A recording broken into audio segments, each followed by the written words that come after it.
Good morning, wonderful people. Happy Columbus Day. Since we're not at a bank, we are working today, and today we're going to talk about optimizers, inverters, microinverters, and how they work. So what we have here is a solar panel. Now, traditionally, solar panels would get connected one to another, to another, to another, and that's called a string. You connect the positive of this panel to the negative of this panel, then the positive of this panel to the negative of this panel, etc., all the way down. The problem was that if one of your panels got shaded out, or even one part of your panels got shaded out, it would restrict the production of all the other panels in the way. Think about in this string. So think of it like a garden hose. If you put a band around the garden hose somewhere, you're going to restrict the flow for the rest of that hose. So that's the same concept.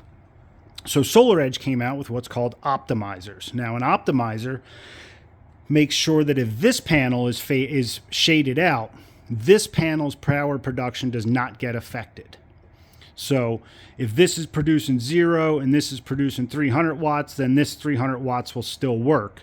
Where traditionally, if this was blocked out and shaded out and producing nothing, this one would also be producing nothing. So that's where optimizers came in. And that's where they entered the game and started doing the thing. Now, what optimizers don't do is they don't convert the DC electricity of a solar panel into AC electricity that our house uses. That's what our inverter is for.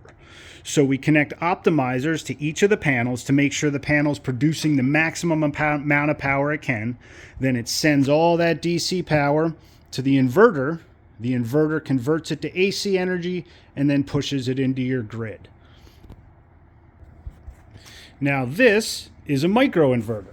It looks exactly like an optimizer. It has one of the same functions as an optimizer. It makes sure that each panel is producing the maximum amount of power that it can. However, it has a different function that the optimizer does not have. It actually converts the power, the DC power of the solar panel, into AC electricity right there. So there is no bigger box, well, there is a bigger box. There is no big inverter box on the ground like SolarEdge. These little guys do the inverting from DC to AC. So that's the difference. One of the other things that these things do is new NEC code requires that power be shut off at the panel level in an emergency. So these also act as rapid shutdown for each panel. We'll get into rapid shutdown in another video. But that is the difference between an optimizer and a microinverter. One just makes sure the panel's getting the most out of it and then sends the DC electric onto the inverter. One makes sure the panel's getting the most out of it and also converts the DC electricity into AC electricity.